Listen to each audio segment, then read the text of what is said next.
하나님 말씀은 요한계시록 1장 1절을 같이 읽겠습니다.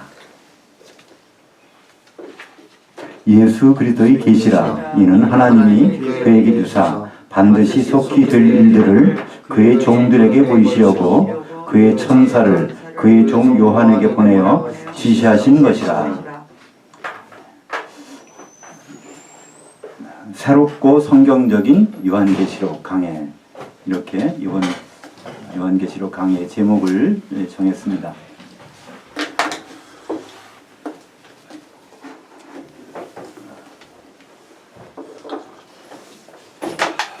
새롭고 성경적인 요한계시록 강해.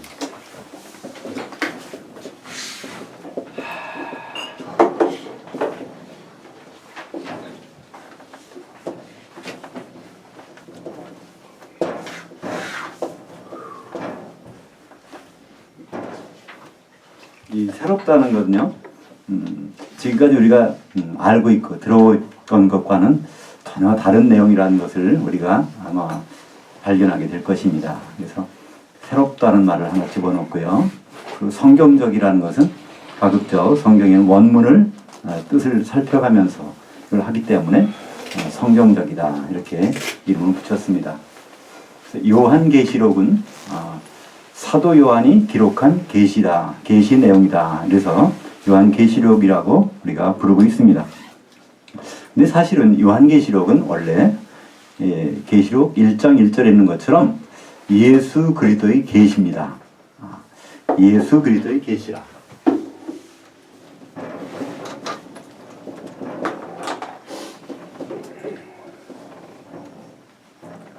성경에는 예수 그리스도의 계시라는 말이 딱 두 번 나옵니다. 갈라디아서 1장 12절에도 예수 그리스도의 계시가 나오고요. 이제 오늘 우리가 읽은 요한계시록 1장 1절에도 예수 그리스도의 계시가 나옵니다. 우리는 요한계시록을 보통 어렵다고 생각해요. 그리고 이해가 안 간다고 합니다. 그래서 이것을 해석을 하거나 풀이를 하거나 이렇게 해서 이걸 들어가 보고자 합니다. 근데 사실은요, 이 계시라는 그런 의미는 그런 해석에서 밝혀지는 것이 아닙니다. 계시라는 것은 그냥 보고 있으면 됩니다. 이 계시라는 원래 언어적인 의미는 아포칼립시스라고 하는 헬라어인데요. 이 아포라는 것은 떼어낸다는 얘기입니다. 떼어냄. 칼립시스라는 것은요, 뚜껑이나 커튼을 얘기합니다. 커튼, 휘장. 커튼이나 휘장을 이렇게 뜯어내는 거. 이걸 다 가래가 있는데 이거를 그냥 다 뜯어버리는 겁니다. 그러니까 뜯어버리니까 이제 보기만 하면 되는 거예요, 사실은.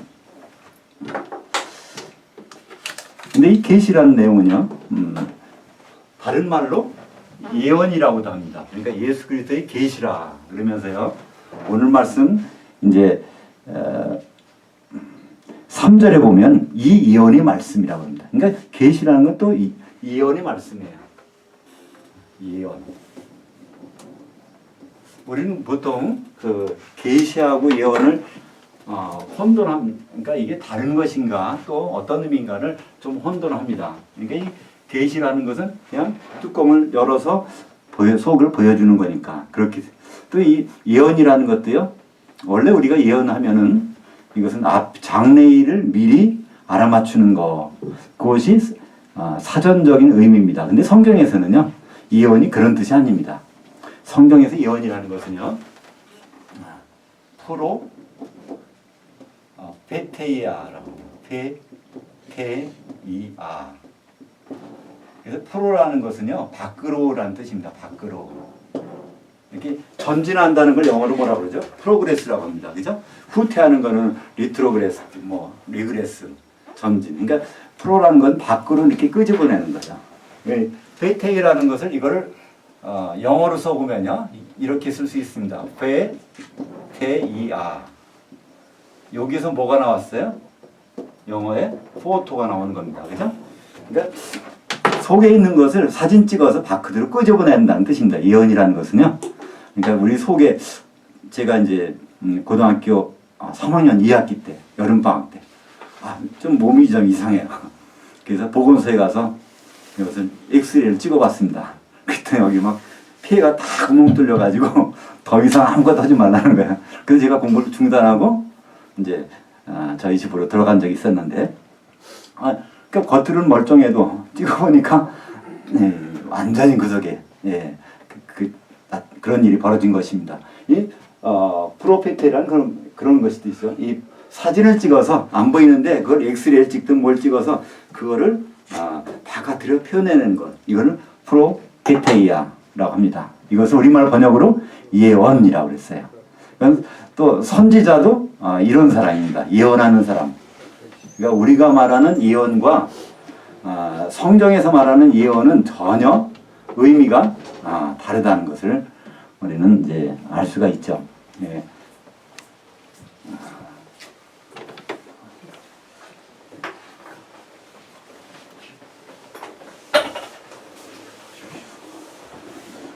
저는 이제 석유를 찾아내고 그것을 이제 개발하고 생산하는 그런 일을 오랫동안 해왔습니다. 사실 그거 안 보입니다. 땅속에 보통 한 2,000m에서 5,000m, 심지어는 10,000m 속에 있는 거예요. 근데 그것을 우리가 뚜껑 열기 전에, 뚜껑 여는 건 뭐라고 할까? 시추라고 할 수 있죠. 그거 하기 전에 물리탐사라는 걸 합니다. 지진파를 보내가지고요, 속에 있는 걸 다 촬영하는 거예요.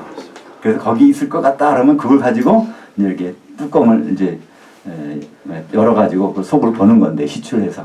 어떻게 보면, 먼저 이 프로페테이아, 이거는 가지고 속을 다 찍어내는 거예요. 그다음에 그걸 어디 석유가 있겠다. 그러면 거기를 어떻게 해야 돼요? 아포칼립시스. 뚜껑 열어가지고 속까지 보는 것입니다. 그러니까 결국 예언이라는 말과 계시라는 말은요, 같은 내용입니다. 그래서 오늘 우리가 이제 시작하는 요한계시록은 바로 예수 그리스도께서 바로 이 모든 커튼으로 다져진 것들을 다 열어서 보라고 보여준 거예요. 그러니까 우리는요, 그걸 가지고 누구에 가서 해석을 듣고 누굴 어디 구약 성경에 어디 가서 봐야 되나, 이걸 어디 가서 봐야 돼, 이거 필요가 없어요. 사실 요한계시록만 가지고 요한계시록은 설명이 될 수 있습니다. 요한계시록에서 오히려 다른 이사야서라든지 예레미야서라든지 다니엘서라든지 그 내용들을 이해할 수가 있어요. 요한계시록 딱 보면. 그래서 우리는 보통 다른 성경을 많이 연구한 다음에 그걸 가지고 요한계시록을 봐야 되지 않는가? 이렇게 생각하는데 그거하고 다릅니다. 그러니까 대학교의 교재를 가지고 학교를 전혀 안 간 사람이 공부 못 하잖아요. 그러면 초등학교부터 안 되면 검정고시를 봐서라도 과정을 다 이수해서 대학교 과정을 봐야 이해가 가는 건데, 이 요한계시록은 그게 아니라는 거예요. 바로 계시, 아포칼립시스, 커튼만 딱 열으면 그냥 보고만 있으면 되는 겁니다. 그래서 영어로는요, 계시록을 뭐라고 그러죠? 레벨레이션이라고 합니다. 레벨레이션, 요건요, 이 베일이라는 거죠. 베일을 벗겨낸다는 얘기예요. 베일이라는 거, 휘장. 그래서 요한계시록을 영어로 하면 레벨레이션, 베일을 이렇게 벗겨내서 보는 거예요. 그걸 누가 벗겨주시냐면 예수님이. 그래서 예수 그리스도께서 뚜껑이 닫혀진 거, 그걸 커튼 쳐진 거를 벗겨서 보여주시는 것이죠. 그러니까 이거 전망대 같은 데 가면요, 아침 일찍 올라갑니다.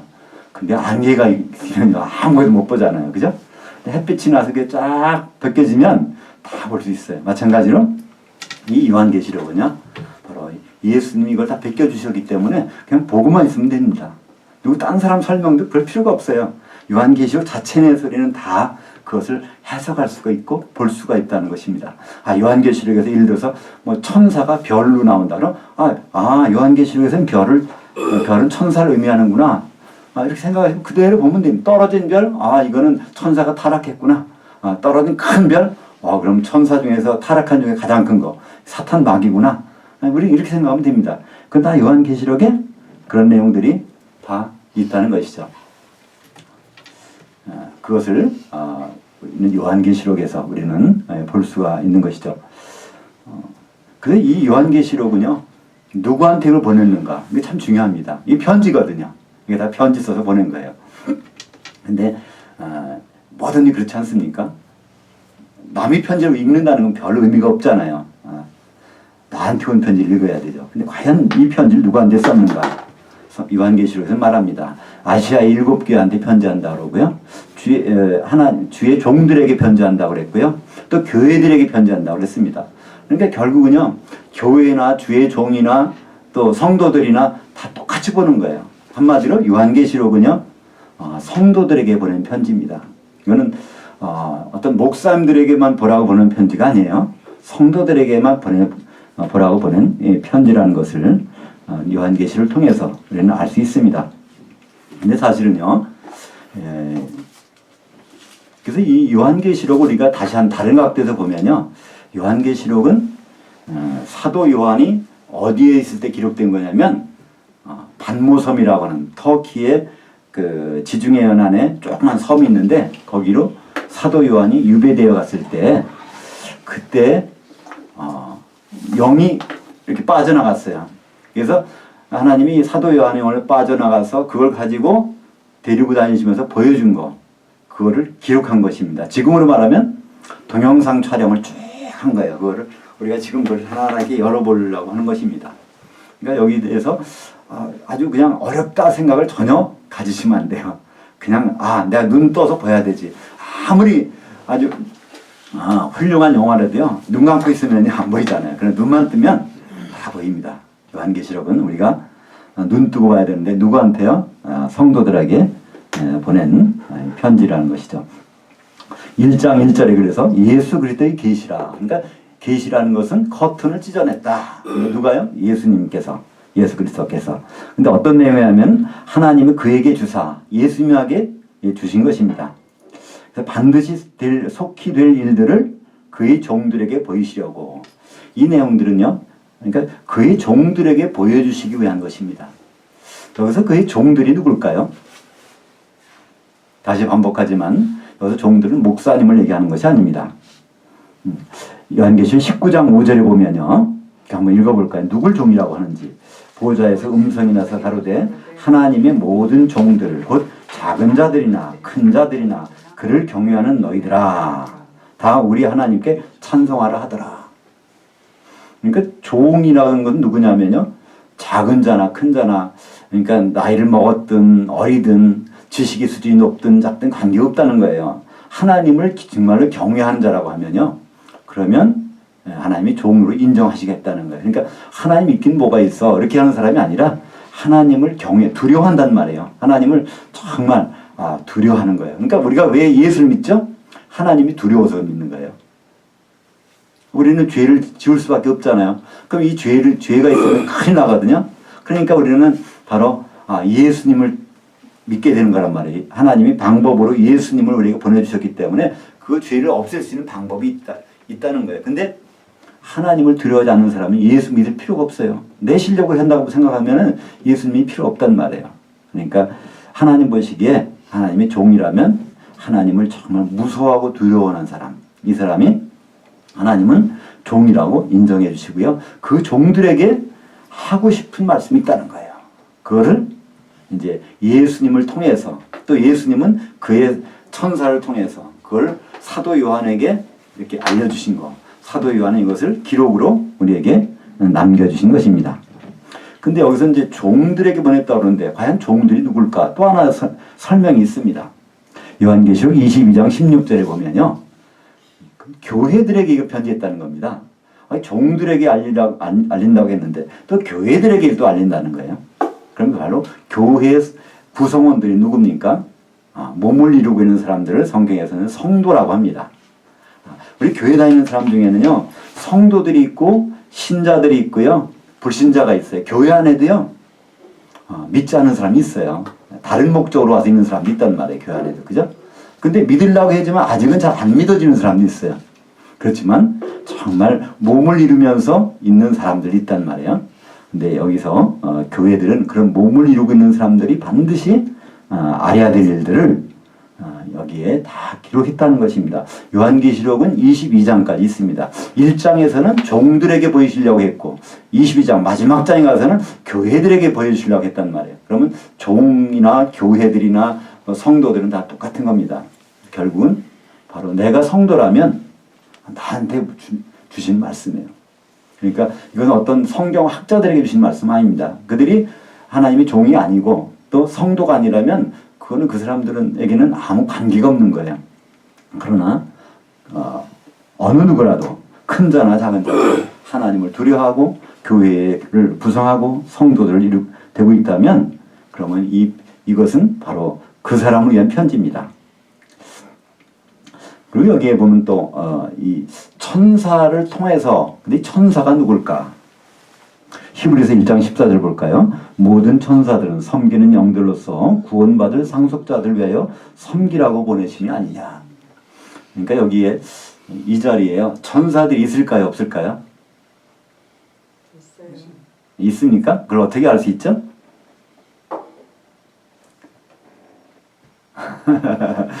구원받을 상속자가 한 사람은 여기 있어도 그러면 분명히 있거든요. 그죠? 여기 천사들은 구원받을 상속자를 섬기라고 보내주셨다고 그러는데 여기에 만약에 천사가 없다 그러면요 참 한심한 노릇이잖아요. 저도 지금 아무것도 아닌 거예요. 그죠? 저도 천사가 없다면 저도 구원받을 상속자가 아니라는 거예요. 근데 누가 인정을 해주셨어요. 누구를 보고 있다고 하셨는지 모르겠지만은 그게 다행히도 여기에는 구원받을 상속자가 계시단 말이에요. 그러니까 천사가 분명히 있습니다. 천사가 있다면 또 그걸 방해하는 악한 영도 있겠죠. 이 말씀을 못 듣게 방해하는. 그러니까 그것을 자꾸만 내 자신이 그렇다고 생각하시지 마시고요. 영적인 세계에서는 나를 도와주는 천사가 있는가 하면 그걸 방해하는 세력도 분명히 있겠구나. 그러니까 예수님도 이렇게 말씀하시잖아요. 마태복음 16장 18절에 너는 베드로라. 바로 내가 이 반석에 내 교회를 세우리니 음부의 권세가 이기지 못하리라. 그러니까 음부의 권세는 항상 정말 교회다운 교회는 건드릴 수가 없어요. 근데 교회 같지 않은 교회는요, 음부의 권세가 항상 건드린단 말이에요. 그러니까 우리가 교회가 정말 교회다운가 안 다운가는요, 예수님 말씀 한번 생각해 보시면 돼요. 마태복음 16장 18절에 음부의 권세가 이기지 못하리라. 정말 교회다운 교회라면요, 음부의 권세가 이기지 못한다는 거예요. 근데 왜 교회가 다 갈라지고 풍지박산 될까요? 성경 말씀에 하면 음부의 권세가 이기지 못한다는 게 오히려 잡혀먹어버려. 그래서 그러면 내 교회를 세우리니. 예수님 그랬어요. 내 교회를. 그러니까 예수님은요, 어느 목사님 교회, 어느 교회가 아니란 말이에요. 예수님 내 교회, 예수님의 교회를 세운다 그러는데 그 교회는 음부의 권세가 어쩌지 못하는 그런 것이 진정한 교회라는 것이죠. 그렇게 천사들은 이곳에 분명히 와 있습니다. 또 이 요한계시록 전체적인 내용도 천사들을 통하여 우리에게 이 말씀을 주고 있다는 것이죠. 그래서 우리가 여기에 주의 천사나 주의 영이나 그의 영이나 이게 다 똑같이 천사를 이렇게 나타내고 있습니다. 그래서 사실 요한계시록에서는요, 성령이란 단어는 한 군데도 없어요. 원래는요. 성령이란 단어는 없어요. 근데 우리말로 된 성경을 보면요, 성령이라는 단어가 많이 나옵니다. 성령이란 단어가 적어도 11번 정도 나와요. 12번 나오나요? 12번 정도 나오는데, 근데 그것이 성령일 때도 있고 아닐 때도 있습니다. 우리말로 번역을 제대로 안 해놓은 거예요. 사도 요한이 영일 때도 있고 정말 성령일 때도 있고 그렇다는 거예요. 근데 그것을 획일적으로 우리말 성경에서는 성령으로 번역해버리니까 더 이상 이렇게 깊이 들어갈 수가 없는 것이죠. 다른 길로 가버리니까. 근데 사도 요한이 지금 하는 말이 있습니다. 이 요한계시록을 기록하게 된 동기를 지금 말하고 있는 거예요. 우리가 요한계시록 1장 2절 같이 읽어보겠습니다. 요한은 하나님의 말씀과 예수 그리스도의 증거 곧 자기의 본 것을 다 증언하였었느니라. 사도 요한은 지금 요한계시록을 기록하기 전에 한 일이 있단 말이에요. 그것이 무엇일까요? 요한복음 기록했죠. 그죠?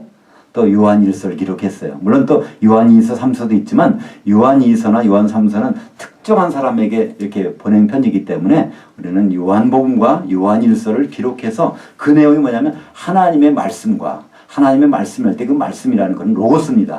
그냥 이게 성경 말씀이 아니라 하나님의 논리라는 거예요. 하나님이 어떤 생각으로 어떻게 하실 것인가 하나님의 논리를 사도 요한은 다 증거했다는 거예요. 그리고 예수 그리스도께서 어떤 분이라는 걸 다 자기가 목격자로서 다 그걸 다 밝혔다는 겁니다. 그것이 바로 요한복음과 요한 일서를 통해서 그걸 했다는 거예요. 근데 왜 이 말을 할까요? 내가 다 알고 끝난 줄 알았더니 하나님이 갑자기 요한을 영을 빼가지고서 다 보여주시고서 이걸 기록하게 했다는 것입니다. 오늘 안병준 강도사님이 기도 내용 속에 그게 있어요. 요한복음과 요한일서의 내용은요, 하나님의 사랑을 우리에게 말씀하고 있습니다. 그러니까 요한복음에서 사랑이라는 말이 얼마나 많이 나오는지 몰라요. 제가 찾아보니까 39번 정도가 나와요. 요한일서는 또 굉장히 많아요. 사랑이라는 단어가. 근데 요한계시록에서는요, 사랑이라는 단어는 별로 안 나오고요. 은혜라는 단어가 많이 나옵니다. 은혜. 사랑과 은혜가 어떻게 다를까요? 하나님은 사랑이세요. 근데 그 사랑을 표현할 수 있는 방법을 선택하는 것이 바로 독생자를 우리가 보내신 것입니다. 그러니까 사실은요, 성경에서 요한복음 3장 16절에 보면 하나님이 세상을 이처럼 사랑하사 독생자를 주셨으니, 그래서 보면 우리에게 주셨으니 이렇게 생각되죠. 그게 아니에요. 사실은 하나님이 이 세상을 이처럼 사랑하사 바로 독생자를 죽는 데까지 내버려 주셨으니 이런 뜻이에요. 그를 십자가에다 달리도록 던져주셨단 말이에요. 죽음에다가 내던지셨단 말이야. 왜요? 우리를 사랑하셔서. 그렇게 바로 독생자라는 것은 하나님의 사랑의 표현입니다. 그거보다 더한 표현은 없을 거예요. 그죠? 예를 들어서 아들이 많은 중에 하나를 희생시켰다면 고맙기는 하지만 그래도 다른 아들이 있으니까. 근데 독생자를 그냥 죽이는 데까지 다 그러니까 버려주셨어요. 십자가에 달리도록. 그것은 그분의 사랑이 얼마나 큰지 그것을 말씀하고 있습니다. 근데 오늘 안 강도사님이 기도 중에 그랬어요. 우리가 하나님의 사랑을 요한복음을 통하여 알았는데 이제 하나님의 은혜를 우리가 또 알기 원한다. 하나님의 은혜가 나오는 대목이 뭡니까? 은혜라는 것은요, 선물입니다. 선물이에요. 일방적으로. 내가 노력을 하나도 안 했는데 뭐가 나타나는 거예요. 그것은 바로 이제 요한복음 이제 1장 5절에서 나오는 맏아들이라는 단어입니다. 사도 요한은 요한복음을 통하여 요한일서를 통하여 예수님이 독생자라는 것을 계속 강조했습니다. 5번이나 강조를 했어요. 딱 이거 다 했다는 겁니다. 그랬더니 그걸 끝난 게 아니라 갑자기 사도 요한을 반모섬에 유배시켰는데 거기서 영을 끄집어내가지고 이제 보여주시는데 이 내용들이 뭐냐면 하나님은 은혜에 대한 내용이라는 것입니다. 이 맏아들이라는 것은 엄청난 은혜입니다. 왜 그럴까요? 우리가 합법적으로 하나님의 자녀가 되는 그 기회를 제공한 거예요. 그죠? 어느 회사에 아주 일을 잘하는 직원이 있습니다. 그래서 직원이 승진하면요, 사장까지 올라갈 수 있습니다. 월급제 사장까지. 그러나 그 상속받지는 못합니다. 근데 그 사람을 일은 그렇게 못했지만 상속자는 다르잖아요. 이제 맏아들이라는 것은 우리를 상속자로 공식적으로 인정하시겠다는 그런 말씀이죠. 그래서 이 요한복음 1장 14절 한번 보실까요? 말씀이 육신이 되어 우리 가운데 장막하셨으며 우리가 그의 영광을 보니 아버지의 독생자의 영광이요 은혜와 진리가 충만하더라. 그래서 이 독생자라는 단어가 나오는데요. 우리는 우리가 신앙 고백을 할 때 전능하사 천지를 만드신 하나님 아버지 내가 믿사오며 그 외아들 이렇게 하잖아요. 그 독생자라는 것을 합니다. 독생자. 근데 요한계시록을 이 독생자로 끝나는 것이 아니라 독생자라는 것은요 모노게네스입니다. 모노게네스. 모노라는 것은 하나밖에, 그죠? 게네스는 것은 하나밖에 나오지 않았다는 거예요. 네. 이제 이 말을 요한복음에서 4번 합니다. 요한일서에서 한 번 해요. 그러니까 요한복음 1장 14절, 또 1장 18절, 또 3장 16절, 3장 18절, 요한일서 4장 9절 계속해서 사도 요한은 그래요. 예수님은 독생자셨다. 독생자셨다. 그분을 죽이셨다는 거예요. 그만큼 큰 사랑이 어딨냐는 겁니다. 하나님과 할 만한 건 다 하셨다는 거예요. 그 큰 사랑을 계속해서 얘기를 했었는데 이제 달리 하실 말씀이 있다는 것입니다.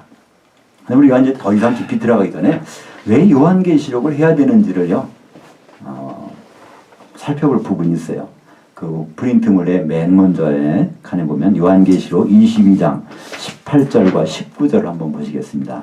요한계시록은 22장이 마지막입니다. 내가 이 두루마리 예언의 말씀을 듣는 모든 사람에게 증언하노니 만일 누구든지 이것들 외에 더하면 하나님이 이 두루마리에 기록된 재앙들을 그에게 더하실 것이요 만일 누구든지 이 두루마리 예언의 말씀에서 제하여 버리면 하나님이 그 이 두루마리에 기록된 생명나무와 및 거룩한 성에 참여함을 제하여 버리시리라. 이거는 엄청난 심판의 말씀입니다. 요한계시록에 있는 그 내용을 플러스 시키면요 그러면 여기 나오는 재앙을 다 받게 해주셨다는 거예요. 전무후무한 재앙 그걸 다 감당할 자신 있을까요? 그게 없다면 몰라도 있다면요. 근데 여기 요한계시록의 내용에서 하나라도 빠뜨린다면 새 예루살렘에 못 들어간다는 거예요. 새 예루살렘 이제 앞으로 보시면 새 예루살렘 바깥에가 바로 불못입니다. 그 못 들어가면 불못에 던져지는 거예요. 계속해서. 그러니까 지옥 간다는 겁니다. 그러니까 요한계시록에 있는 내용을 플러스 시켜도 지옥 가고 그걸 마이너스 시켜도 지옥 간다는 거예요. 그렇다면 요한계시록을 모르고서 어떻게 됩니까? 모르면 나도 모르게 플러스 시킬 수도 있고 나도 모르게 이걸 마이너스 시킬 수도 있어요. 우리 그냥 요한계시록 재미있어 한번 알아봐야지. 처음에 시작은 이렇게 할 수 있습니다. 그러나 요한계시록 끝까지 읽어서 마지막 장 22장에 가보면 그때부터는요 이게 생각이 달라진단 말이에요. 여기 나오는 이 모든 재앙들을 내가 받을 수도 있고 그렇지 않을 수도 있다는 것입니다. 그런데 사실은 그 재앙 때문에 우리가 하는 것은 아닙니다. 우리가 요한계시록을 하나님께서 우리에게 이걸 보고 듣고 읽으라고 하신 모든 내용들은요 그 이유가 있답니다. 그것이 바로 요한계시록 1장 3절입니다. 같이 읽겠습니다. 이 예언의 말씀을 읽고 있는 자와 듣고 있는 자들과 그 가운데 기록하는 것을 지키고 있는 자들은 복이 있나니 때가 가까웁니다. 참 이것만큼 복된 말씀이 있을까요? 그냥 읽기만 해도 듣기만 해도 지키기만 해도 근데 이거 지킨다는 단어는요 열심히 내가 행동으로 지킨다는 말씀이 아닙니다. 여기서 지킨다는 말은요 그것은 이제 영어로 하면 keep 또는 observe 하는 거예요. 지켜본다는 말이에요. 이 여기 있는 내용들을 하나하나 그때 지켜보는 사람 이게 복이 있다는 것입니다. 근데 이런 복을 왜 안 받으려고 하는지 모르겠어요. 그죠? 우리는 새해가 되면요 새해 복 많이 받으세요 합니다. 근데 그거 다 빈말이잖아요. 복 많이 받으라고 하면 방법을 일러주든지 그죠? 정말 그런 마음이 있다면 좀 그러니까 가장 좋은 건 그럴 것 같아요. 요한계시록을 한번 읽어보세요. 한번 들어보세요. 그거 한번 지켜봐 보세요. 그러면 이게 하나님 주신 복이 그냥 하는 거예요. 그죠? 그건 실제적인 방법이에요. 그죠? 내가 개인적으로 생각하는 방법이 아니라 성경에 있는 말이 이거 하나도 오류가 없다고 생각하면 요한복음이 읽는 자가 듣는 자와 이것을 지켜보는 자가 복이 있다고 그러는데 복 받는 방법을 그냥 그러니까 한마디로 그거죠. 은행에다가 뭐 수백억에 예금을 해놨는데 그 은행 통장하고 비밀계좌 번호까지 다 일러주는 거예요. 그 사람이 그걸 하든 말든 관계없어요. 그게 사실은 이 요한계시록을 우리가 하는 이유 중에 하나입니다. 가장 큰 이유 중에 하나예요. 하나님 복 받으라고 하는 나 싫어요. 그런 사람은 할 수 없죠. 그러나 우리는 복 받는 게 필요합니다. 근데 사실은요 우리가 복을 너무나 잘못 알고 있어요. 우리가 복이라고 하는 복이요 성경에서는 두 가지가 나옵니다. 그러니까 복이라고 하는 단어가 두 단어인데 우리말로는 그냥 복이라고 그러니까 이게 똑같은 거 아닌가? 아니요 달라요. 성경에 나오는 복이 거기 보면요 헬라어로 마카리오스 히브리어로는 아슈레이라는 복이 있는데요.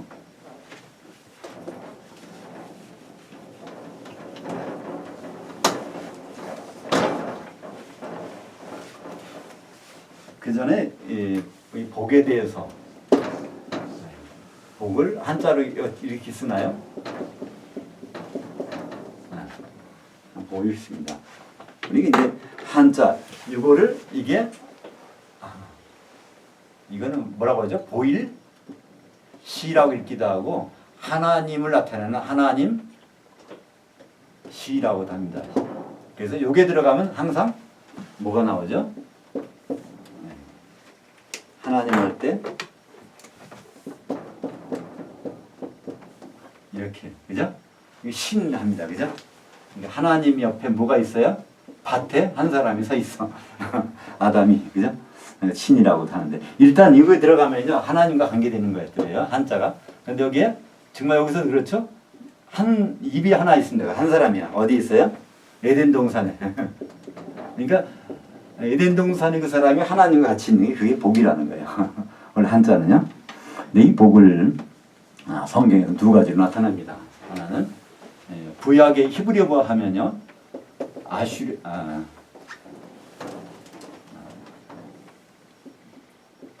베라카 또는 바라크라고 돼요. 바라크. 그리고 또 하나는 아슈레이. 이 일반적으로 이 복은요 이 세상에서 복입니다. 생육하고 번성하고 땅에 충만하라. 창세기 1장에는 다 그거예요. 이 세상에서 잘 되는 거예요. 그러나 죽은 다음과는 관련은 없는 거예요. 그러나 이 아슈레이라는 복은요 이것은 무릎이란 뜻이에요. 무릎. 그러니까 하나님이 주신 게 너무나 많아가지고 내가 무릎 꿇을 수밖에 없어. 그래서 그 정도 이 세상에서 건강 주고 뭐 부유하게 해주고 뭐 형통하게 해주고 이걸 다 이런 복입니다. 근데 이거는요 예수 믿는 사람이나 안 믿는 사람이 하나님이 밑에 주셨어요. 열심히 일해보세요. 운동 열심히 해보세요. 그럼 건강해질 수 있고 다 할 수 있어요. 그거는. 근데 하나님 주신 특별한 복이 있는데 그것은 바로 아슈레이 복입니다. 이거는 직선이라는 뜻이에요. 직선 관계를 유지하겠다는 거예요. 바로 이 두 점을 연결하는 가장 짧은 길이 뭘까요? 그것이 바로 예를 들어서 나는 돈이 나를 보호해주고 가족이 보호해주고 그다음에 명예가 보호해주고 나를 이렇게 보호해주는 줄 알았어. 그러니까 하나님은 저 멀리 계신 거란 말이에요. 그죠? 이렇게. 이거는 직선이 아니야. 근데 정말 이게 다 가족도 소용없어. 명예도 소용없고 다 소용없어. 마지막에 보니까. 그 시편 3편이 그 내용 아니에요? 시편 3편에 보면 자기가 가장 사랑하던 아들 압살롬이 지금 아버지를 죽이려고 모살 꾸미고 있어. 그 소식을 듣고 밤중에 맨발로 다윗이 도망 나오면서 지은 시가 시편 3편이에요. 그러면서 거기서 하는 내용은 뭐라고 그래요? 하나님 나의 방패시다는 거예요. 하나님만이 나의 방패라는 거예요. 그전엔 내가 돈이 명예가 신하들이 이 가족들이 나 지켜줄 줄 알았는데 막상 보니까 하나님만이 가장 가까이 나 지켜준다는 거예요. 그 복이 바로 아슈레의 복입니다. 아주 직선관계, 하나님과 가장 밀접한 관계로 유지시켜 주시겠다는 겁니다. 그것이 시편 1편에 보면 그 말씀이 나오죠. 복이 있는 자는 누가 복이 있어요? 하나님 말씀을 뒤하로 묵상하는 자로다. 그때 묵상이라는 단어는요 그냥 명상한다는 단어가 아닙니다. 묵상이라는 단어는요 시편 2편에 나와요. 악인들이 이걸 일을 다 꾸민다는 거예요. 계획을 세운다는 겁니다. 그러니까 매니지먼트 한다는 거예요. 그러니까 이 하나님의 말씀을 꼼꼼히 따져보는 사람 이것이 복이 있다는 겁니다. 그때 복은 아슈레의 복이에요. 하나님과 가까이 해야겠다는 겁니다. 이 아슈레의 복이 이제 신약이 와서 마카로이스라고 해서 이것이 요한계시록에 계속 나오는 겁니다. 요한계시록에. 그러니까 이 마카로이스라는 것은요 하나님과 가장 가까워지는 법, 주님과 가까워지는 법. 그 무엇일까요? 궁극적으로 예수님이 공중에 오실 때 그분과 가까이 만나는 법. 이것이 바로 여기서 나누는 모든 복은 다 요한계시록에서는요 이 마카로이스의 복이 7번 나옵니다. 복이 있나니 결국은 예수님이 오실 텐데 그 만나는 복을 말씀하고 있어요. 그래서 성경에 요한계시록 마지막에 가면 22장입니다. 22장에서는요 3번 주님 말씀하세요. 내가 속혈이라. 진실로 내가 속혈이라. 이것을 한 장에서 3번씩이나 강조하시고 성경은 끝납니다. 그러니까 성경의 결론은요. 내가 다시 올 테니까 기다렸다 나 만나자. 이것이 성경의 결론이에요. 우리가 예수 믿고 나서 예수 믿고 나중에 천국 예수님한테 올라가야지 천국에서, 이거는 성경에 없는 얘기입니다. 어떤 분이 아주 잘 지내다가 그래갖고 소천하셨어요. 이 세상 모든 걸 다 잊고 이제는 하나님 주님 만났겠구나, 하나님 품에 들어갔겠구나. 성경에 그런 방법이 없어요. 왜냐면 예수님이 내가 속히 올 테니까 잘 기다려. 죽으면 어떻게 할까요? 그럼 내가 무덤에서 일려줄게. 그래서 데살로니가전서 4장 16절 17절에 보면 그 마지막 나팔 소리가 나면 무덤에 있던 자들 끌어올려서 공중으로 올라가게 하고, 그때까지 살아있는 사람들은 또 바로 뒤따라서 올라오게 해서 공중에서 영접해서 영원히 같이 있겠다. 그것이 예수님의 말씀이신데, 그때 어디가 있겠다. 몸은 예수님한테 가 있다가 나중에 또 다시 무덤 속에 들어갔다가 다시, 그게 아니거든요. 근데 우리는 그런 부분을 예수 믿으면 천국 갑니다, 예수 믿으면 죽어서 하늘나라 가요, 이렇게 말하는데요. 그건 전혀 성경하고는 없는 얘기입니다. 그렇다면 이 요한계시록 기록할 필요가 없어요. 요한계시록은 전부가 다 결론이 그겁니다. 내가 속히 올 테니까 준비하고 기다려. 순교하면 어떻게 할까요? 괜찮아. 무덤에서 내가 일으켜 줄 테니까. 그때까지 살아있으면 어떻게 할까요? 그럼 뒤따라 올라오면 되지. 그럼 어떻게 해요? 어디에서요? 공중에서 내가 영원히 너희와 같이 천년왕국과 새 예루살렘과 이 모든 것들을 같이 할 텐데, 그때 같이 보자는 겁니다. 지금 죽어서 주님을 만난다는 그런 것은요, 우리의 생각이지 성경은 그렇게 말씀하고 있지 않다는 것입니다. 대신에 오늘 복이 있다, 만나게 해주겠다는 겁니다. 이 예언의 말씀을 읽는 자와 듣는 자들과 이것을 지켜보는 자들은 반드시 내가 마카리오스 직선의 복을 주겠다는, 가장 가까이. 좀 마카리오스는 어느 나라 말입니까? 이게? 마카리오스는 이거는 헬라고요. 헬라. 요거는 히브리어입니다. 이스라엘 백성들이 쓰던 언어가 히브리어고요. 헬라어는 알렉산더 대왕이 세계를 통일하고 그걸로 헬라 제국이라고 그랬죠. 지금은 그리스라고 하는 조그만 나라밖에 안 있지만은, 그때 헬라 제국은요, 인도부터 유럽 다 아프리카까지 걸치는 그런 큰 제국이었었습니다. 그때 그 제국의 영향권 내에서 쓰던 언어가 헬라어입니다.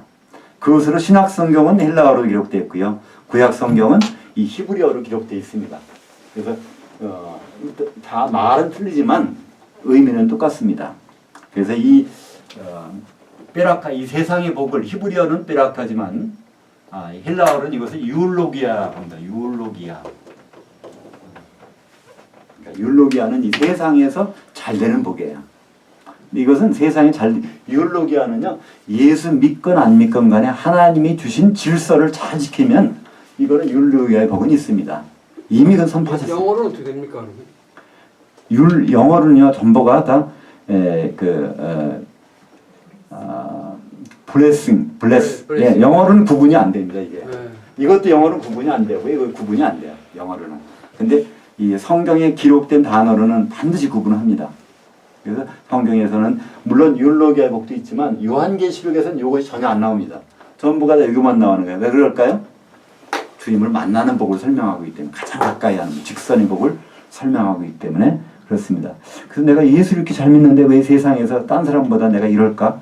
건강도 좀 괜찮고 뭐 돈도 많이 못 버는 것 같고, 그거는요, 지금 이거 아니거든요. 이것 때문에, 그죠? 그거는 하나님이 돈 많이 벌게 허락하실 수도 있어요. 그죠? 건강하게 허락할 수도 있어요. 근데 그렇다고 이것이 다 좋은 건 아닙니다. 구체적인 예로 한번 볼까요? 누가복음 16장에 나오는 16장 19절부터 28절까지 쭉 보면요, 그 두 사람이 등장합니다. 부자하고 거지 나사로 같은 집에 살았어요. 물론 신분이 달랐지만, 근데 그 부자는요, 돈도 많았어요. 건강했어요. 그러니까 율로기아의 축복, 베라카의 복을 다 받은 사람이에요. 그러니까 얼마나 복을 받았든지 날마다 잔치를 했다는 거예요. 날마다 자취한다는 거는요, 사실 큰일 한번 치러보시면 알겠지만, 남자분들은 잘 모를 거예요. 권사님들은 아실 거예요. 그죠? 큰일 한번 치르면 몸이 다 이렇게 힘들잖아요. 그걸 날마다 해보세요. 그러니까 저 직업 중에요. 저는 별로 그런 걸 못지만 전 목사가 된 지 얼마 안 되니까 잘 모르겠지만요. 목사라는 직업이 굉장히 피곤한 직업 중에 하나일 것 같아요. 왜냐면 사람 만나는 일이 피곤한 일이잖아요. 그죠? 그래서 저는요, 원래 목사가 되기 전에는요, 편한 직업을 택했어요. 땅을 뒤지는 거였어요. 땅 속을 보는 거니까 사람 만날 필요가 없어. 그러니까 별 피곤하지 않았단 말이에요. 근데 이 사람 만난다는 거, 더구나 잔치 벌여놓고 손님들을 만난다는 것은요, 건강이 안 되니까 못합니다. 그죠? 근데 이 누가 보면 16장에 나오는 이 부자는요, 날마다 잔치하더라 그랬어요. 죽을 때까지. 그러니까 얼마나 건강했길래. 물론 돈도 많고, 또 자색 옷을 입었으니까 높은 관직도 얻은 모양이에요. 근데 그 사람은 결국 죽어서 음부에 갔단 말이에요. 그 사람이 한 번이라도 사업에 실패했거나, 몸이 좀 무슨 이상이 생겼거나, 그러면, 내가 이 길이 가는 길이 궤도 수정을 해야 되겠구나, 한 번 생각했을 텐데, 그럴 겨를이 없었어요. 근데 거기 나사로는 어떻습니까? 거지 나사로는요, 그 주인이 떨어지는 걸 먹고 살아야 되는데, 거기 개들이 와서 막 상처를 핥고 있다는 거예요. 근데 그 쫓을 힘도 없어서 그냥 내버려 둘 수밖에 없었어요. 근데 나사로는 믿음이 있었단 말이에요. 그럼 어떻게 하냐고요? 나사로는 죽자마자 천사가 받들려 갔다는 거예요. 천사는 어떻게 동원이 돼요? 구원받을 상속자. 히브리서 1장 14절 보면 모든 천사는 버린 영으로서 구원받을 상속자를 위해서 도우라고 보내심이 아니냐. 그러니까 천사한테 다 이끌려서 아브라함의 품에 낙원에 가서 쉬고 있단 말이에요. 부자는 그렇지 못했죠. 그걸 볼 때도 우리는 그래요. 물론 하나님이 이 마카리오스의 복도 주시고 율로기아의 복도 주셔서 그럴 수도 있어요.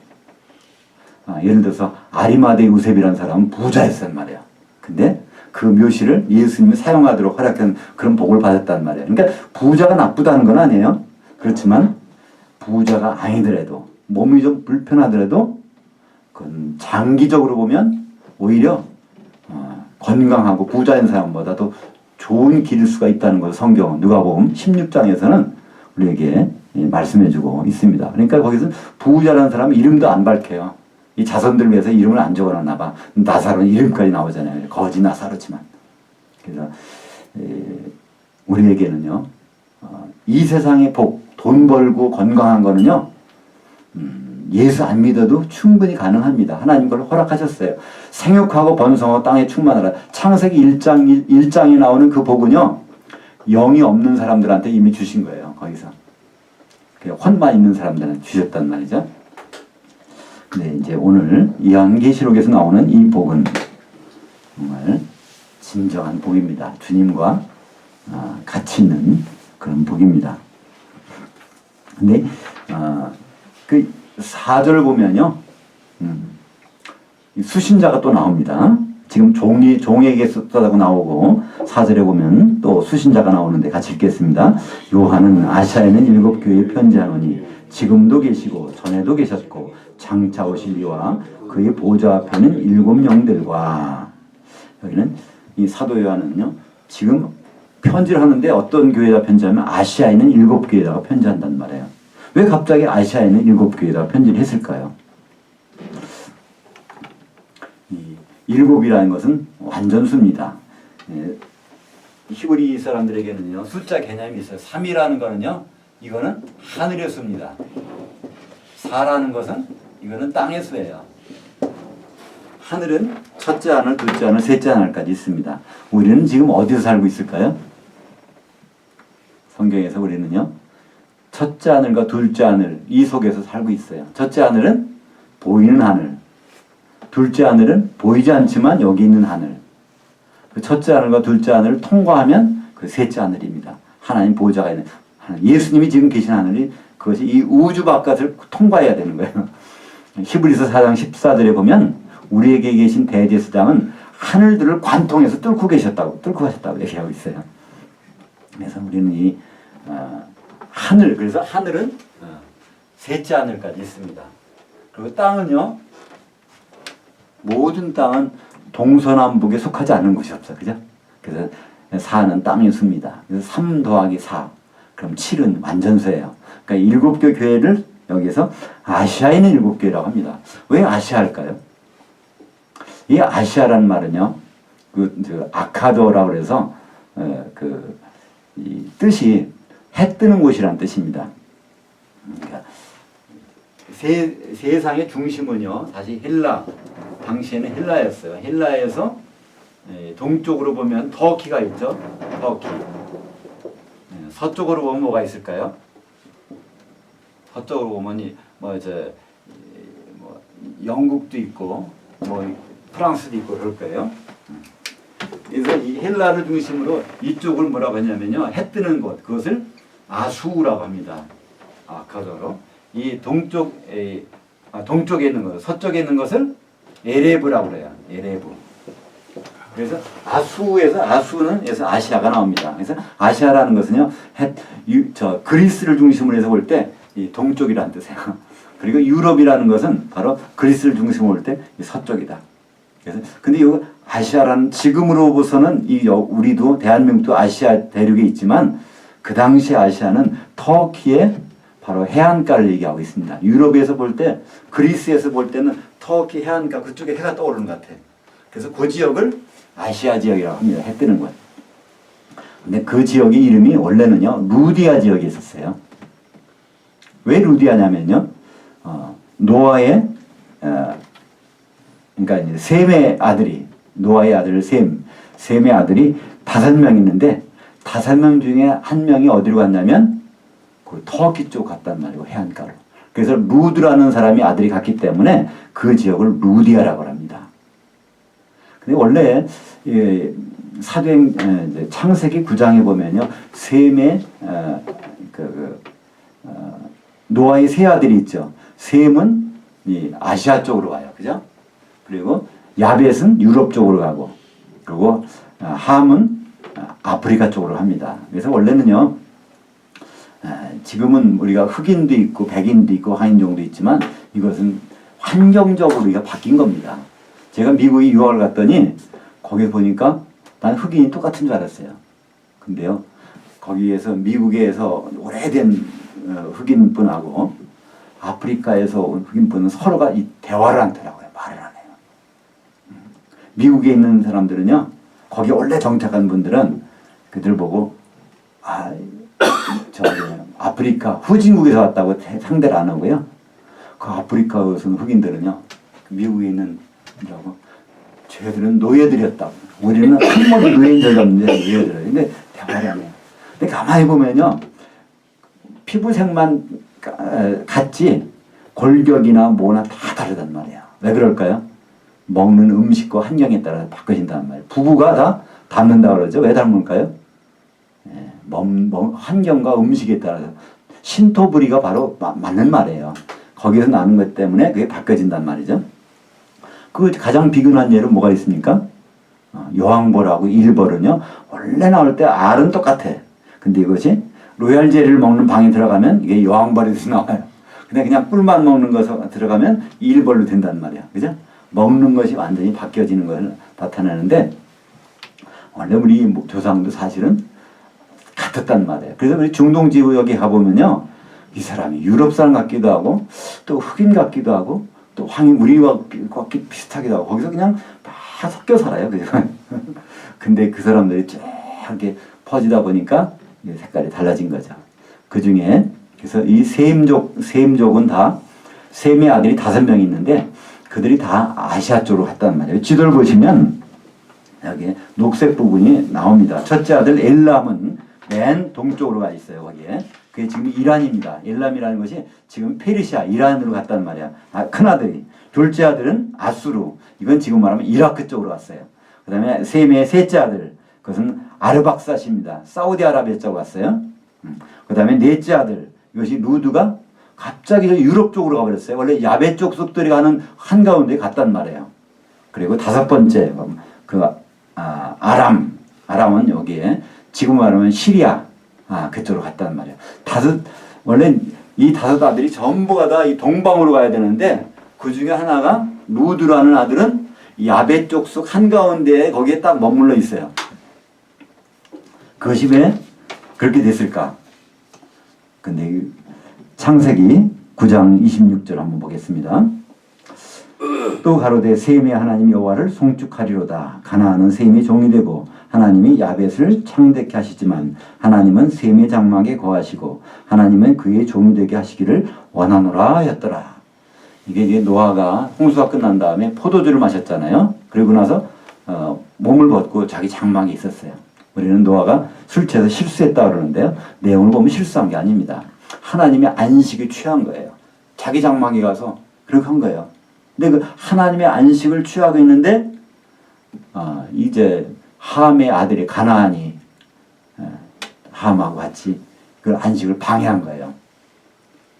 그랬더니 이제 그 야벳하고 셈이 와서 옷을 가지고 와서 그걸 덮어준단 말이에요. 안식을 다시 회복시켜 주는 거예요. 근데 그 옷이 누구 옷이냐면 성경에 보면요, 셈의 옷이었어요. 야벳은 그걸 들어준 사람이 같이 형은. 그래서 그 배경을 가지고 여기서 말씀합니다. 셈의 장막에, 셈의 하나님이라는 거예요. 셈의 장막. 야벳은 창대케 해서 해주겠지만 하나님은 창대케 한 야벳에 있지 않고 셈의 장막에 거하시겠다는 약속을 합니다. 우리가 보세요. 유럽 사람들이 얼마나 잘 사는가. 모든 은행 뱅크들의 주인 다 유럽 사람들이에요. 그죠? 그들은 창대케 그 축복을 받았어요. 그러나 하나님은 야벳 족속에 거하는 것이 아니라 그들 가운데 있을지라도 그 셈의 족속, 그게 누굴까요? 야벳 족속 가운데 들어가 있는 셈의 족속. 딱 보시면 루드라는, 갑자기 서쪽으로 가버렸어요. 야벳 족속 쪽으로. 그러니까 루디아 지역, 그것이 지금 아디아 지역. 거기에는 교회가 하나님의 장막입니다. 창세기 노아를 통해서 복 주시고 예언하셨던 그 내용이 요한계시록에서 이렇게 이게 매치가 되고 있는 거예요. 사실은 성경에서 창세기에서 시작된 일은 전부 다 요한계시록에서 완성이 됩니다. 그 하나하나 비교해 보면요, 너무나 일치되는 것을 볼 수가 있습니다. 창세기 사도행전 16장에 보면, 그래서 루디아에서 온 어떤 여자가 있었어요. 빌립보라는 곳으로 이게 이민 갔는지 장사차 갔는지 모르지만요, 거기 가는 물감 내리는 장사했던 루디아라는 여자가 있었는데, 바울이 이제 유럽 전도 여행을 가서 처음으로 만난 여자가 그 여자였어요. 그 집에서 교회가 세워집니다. 빌립보 교회가 세워지는 거죠. 그래서 그 교회의 시작입니다. 루디아의 집에서. 근데 루디아라는 것은 사실 사람 이름이 아니에요. 그 지역, 저 여자는 루디아 출신이야. 우리도 그렇잖아요. 저 춘천에서 춘천댁, 전주에서 전주댁 이러잖아요. 마찬가지로 루디아 댁이라는 뜻이에요. 그죠? 그래서 거기는 그 집에서 바로 하나님의 장막이 시작된다는 거예요. 그죠? 바로 셈의 장막에 거하시는 주님의 그 약속이 거기서 이루어지는 것을 볼 수 있습니다. 그래서 성경에서 한마디 한마디가 하나님의 말씀 입에서 나온 것은요, 그대로 돼서 이루어진단 말이죠. 하나님의 지금 요한계시록을 통해서 이루어지는 과정을요, 이걸 쭉 하나님의 그 스케줄, 하나님의 아젠다, 하나님의 일정표를 쭉 보시면 오른쪽에 있는 그림과 같습니다. 하나님은 천지 창조를 하시고 구약 시대에 예수님이 어떻게 할 것들을 쭉 예언하셨어요. 드디어 예수님은 오셔서 십자가에 달리셨습니다. 거기서 이게 밤 색깔로 한 거냐? 제가 그 십자가를 이렇게 한번 그려봤어요, 색깔로. 그때부터 시작된 것이 이제 신약 시대입니다. 교회가 있었죠. 그리고 예수님이 재림하시기 전에 7년 환란이라는 엄청난 환란이 생기게 됩니다. 그리고 나서 예수님은 재림하셔서 천년왕국이 벌어져요. 그리고 최후의 심판이 있고, 그 다음에 새 예루살렘에 들어가는 사람, 그 불못에 빠지는 사람, 이것이 하나님의 일정표입니다. 우리가 인정하든 안 하든 간에 성경에서 우리에게 보여주고 있는 하나님의 일정표. 지금 우리는 어디에 있을까요? 예수님의 십자가 사건과 7년 환란, 그 언저리에 우리가 지금 있는 것입니다. 요한계시록은요, 이 내용들을 이제 우리에게 하나하나 보고 있는 거예요. 보여주신 거예요. 그렇기 때문에 앞으로 문제가 생긴다고요. 기근도 생기고 지진도 나오고요. 이 일정에 따라서 하나하나 돌아가는 거예요. 왜 이렇게 교회가 정말 부패할까? 교회가 문제가 많을까? 예수 믿는데 하나님께서 지키시고 보호해주시면 잘 돼야 될 텐데. 아니요. 성경은요. 분명히 그런 일이 나타난다는 거예요. 나중에 예수님이 재림하실 때쯤 되면요. 그때까지 순교 안 하거나 그때까지 또 하나님에 들어가지 않는 사람들은요. 엄청난 문제가 생기는 것을 성경은 말씀하고 있습니다. 그래서 이 사탄의 회당, 사탄이 자리 잡는 곳이 교회 아니라는 거예요. 그럼 거기에서 문제가 생긴다는 것은요. 요한계시록에서 우리에게 말씀해 주고 있어요. 그 너무나 이렇게 되는 것은 너무나 당연하구나. 그래서 요한계시록 18장 4절 5절에 보면요. 너희들이 거기서 떠나라는 거예요. 왜냐하면 가만히 있으면은 그들과 같은 벌을 똑같이 받을 텐데 왜 거기서 당하고 있냐. 거기서 빨리 빠져나오라는 거예요. 그러면 이제 요한계시록 읽다 보면 내가 지금 무엇을 해야 되는지 그런 부분들을 우리는 알 수가 있죠. 근데 요한계시록에서 가장 중요한 부분이 1장 5절과 6절입니다.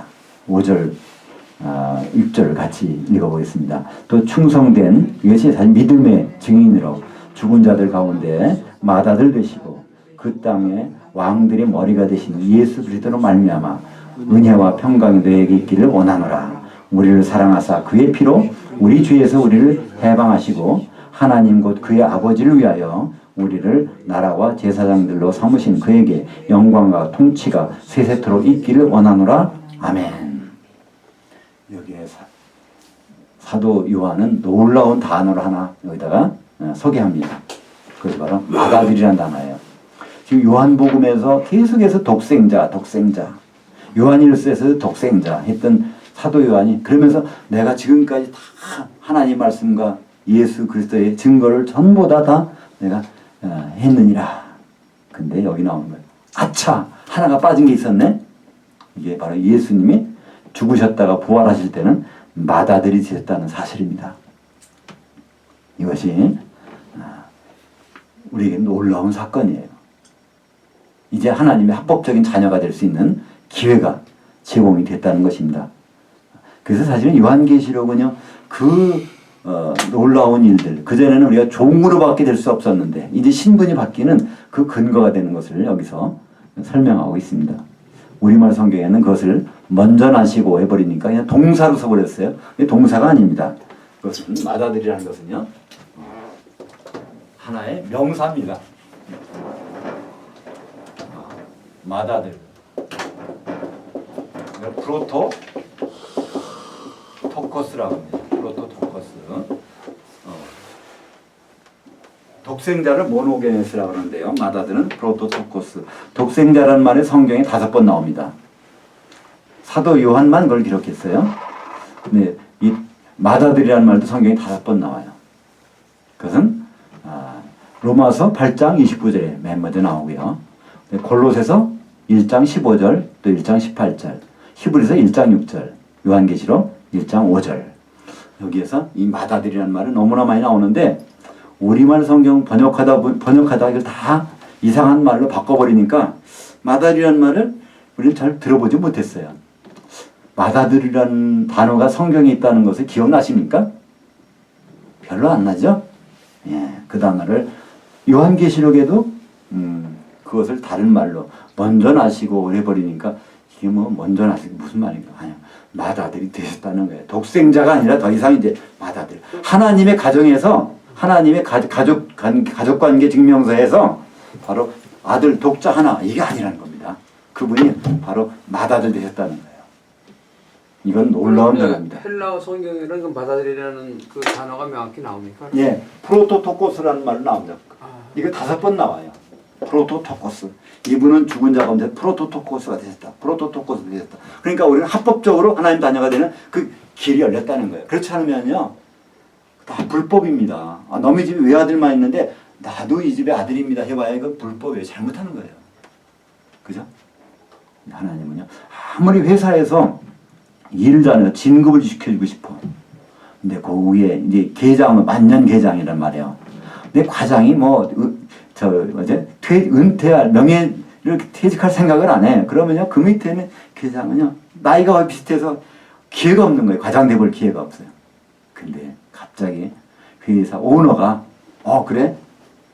그러면 내 승진 시켜줘야지. 그래서 갑자기 회사를 확장시켜가지고 그러다 보니까 그냥